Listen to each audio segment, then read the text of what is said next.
Assalamualaikum warahmatullahi wabarakatuh. Sampurasun. Yang saya hormati, saya muliakan dan saya banggakan Menteri Kelautan dan Perikanan Republik Indonesia yang dalam pandangan saya sebagai mantan Wakil Ketua Komisi 4 DPR RI sudah melakukan perubahan-perubahan yang cukup signifikan, membuat inovasi-inovasi dalam pengelolaan kelautan Indonesia, termasuk tidak menekankan budget pada hanya anggaran di kelautan yang relatif kecil. Untuk itu saya atas nama masyarakat Jawa Barat mengucapkan terima kasih pada Bapak karena kejayaan Menteri Perikanan adalah kejayaan rakyat Jawa Barat. Yang saya hormati Pak Dirjen Budidaya. Ya. Ini ada dua nama, ada Budi, ada Daya. Kemudian yang saya hormati Sekretaris Daerah Provinsi Jawa Barat, para staf dan tenaga ahli menteri, saya ucapkan terima kasih. Ini ada Pak TB, kemudian ada Pak Irjen tadi, saya ucapkan terima kasih. Ini tetangga saya waktu di Purwakarta, dulu pernah dinas menjadi kepala bagian lalu lintas di Polwil Purwakarta. Saya ucapkan terima kasih, sudah ketemu dalam keadaan bintangnya sudah 3. Saya jangankan dapat bintang Pak, dapat jodoh aja susah Pak. Saya hormati ini yang paling pertama datang Bupati Karawang. Ya, terima kasih. Kedua datang Bupati Indramayu. Ketiga datang Bupati Subang. Yang terakhir datang Raja Bongkar Bupati Bekasi. Saya ucapkan terima kasih.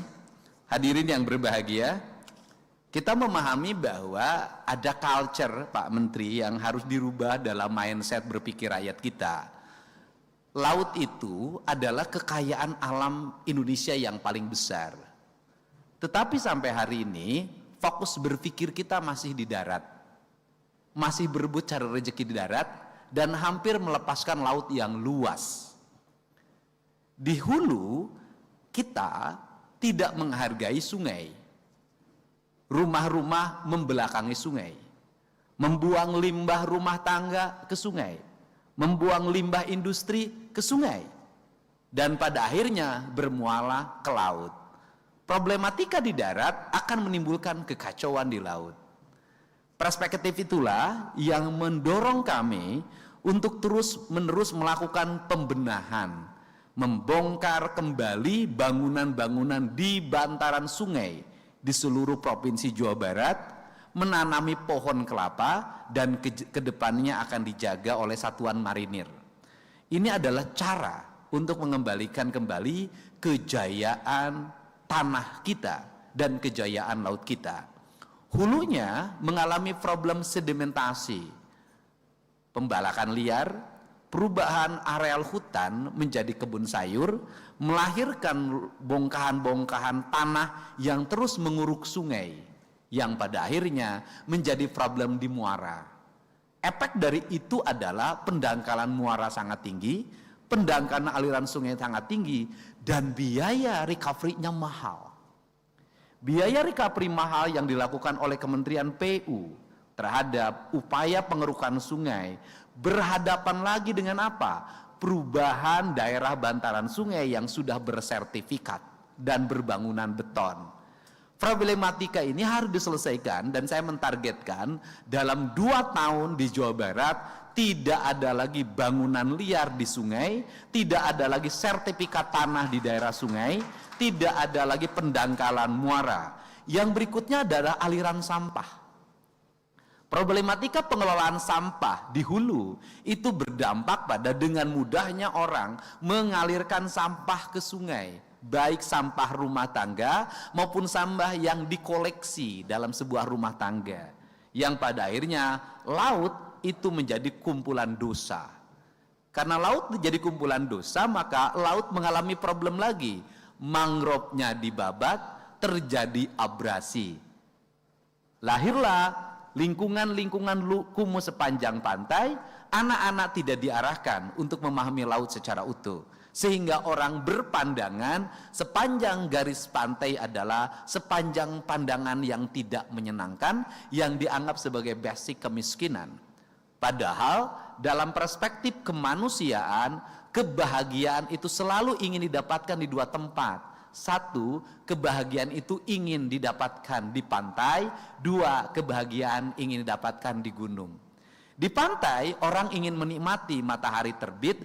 Di gunung, orang ingin menikmati matahari tenggelam. Kedua-duanya itu terjadi dalam prinsip hidup kita. Tetapi kita melupakan kedua tempat ini, dilakukan perusakan secara sistemik dan berorientasi hanya kepentingan ekonomi yang bersikap jangka pendek.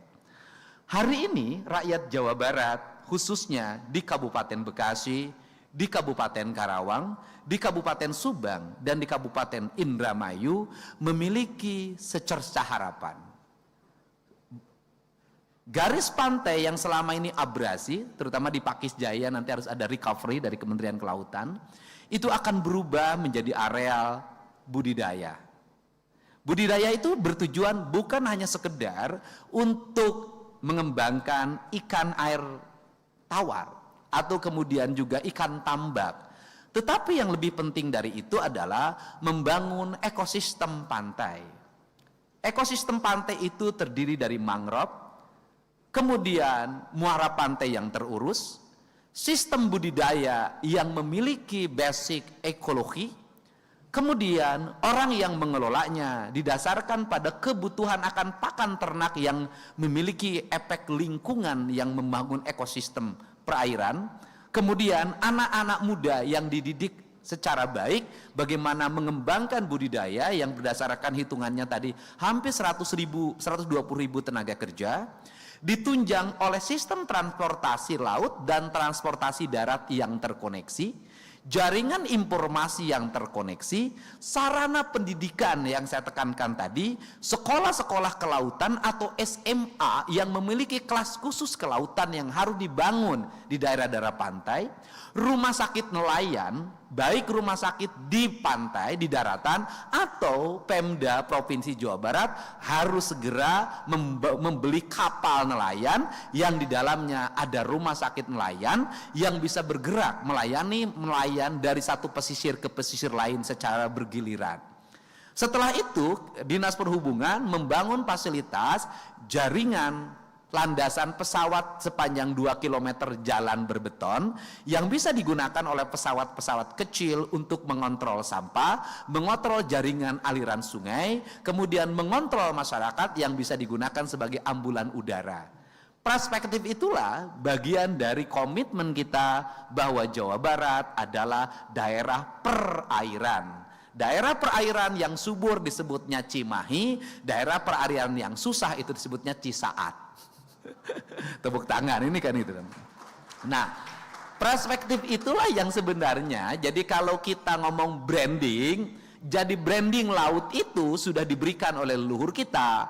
Branding laut itu adalah Nyi Ratu Kidul sebagai lambang kecantikan, kegemulaian, kelembutan, kesakralan, dan keindahan. Nah, problematikanya adalah Susana malah membintangi film yang berjudul Nyi Blorong. Nah, itu problemnya sebenarnya. Nah, perspektif itulah yang harus didorong. Nah, sehingga dalam waktu tidak terlalu lama, saya yakin di era kepemimpinan Pak Prabowo Subianto dan di era kepemimpinan Bapak Menteri KKP, kita bisa melihat hamparan pantai dari Babelan, Pakis Jaya, sampai dengan Blanakan, sampai dengan Eretan adalah hamparan garis pantai yang indah dan mengalami pertumbuhan ekonomi yang memadai.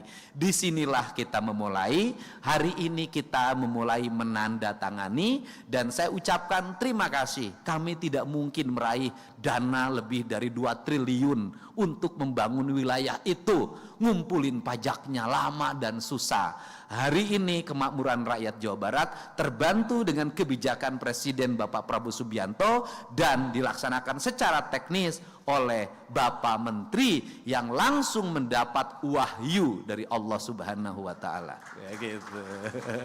Kalau Nabi itu wahyu, kalau manusia itu ilham. Tapi Bapak itu selalu mendapat wahyu. Di antaranya wahyu yang Bapak dapatkan melalui namanya adalah membuat kemakmuran bagi Jawa Barat pantai utara.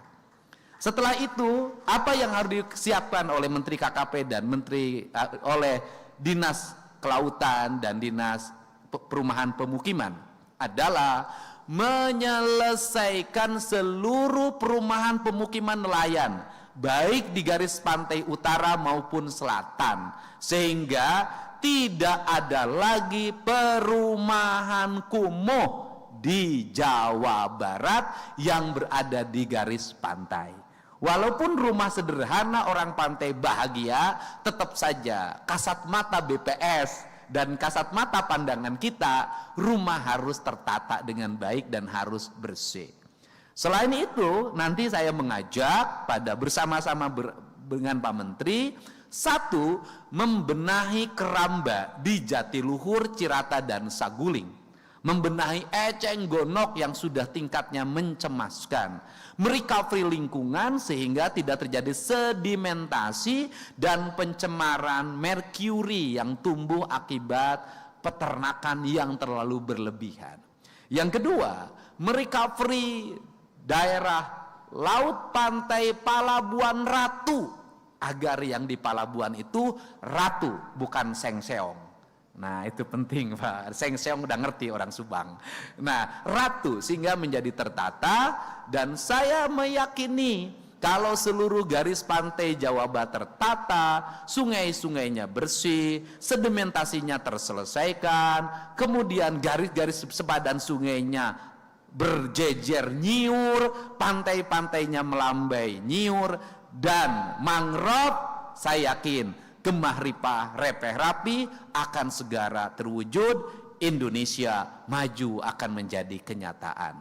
Untuk itu saya mengucapkan terima kasih, mudah-mudahan MOU ini adalah jalan menuju Jawa Barat istimewa dan Indonesia maju.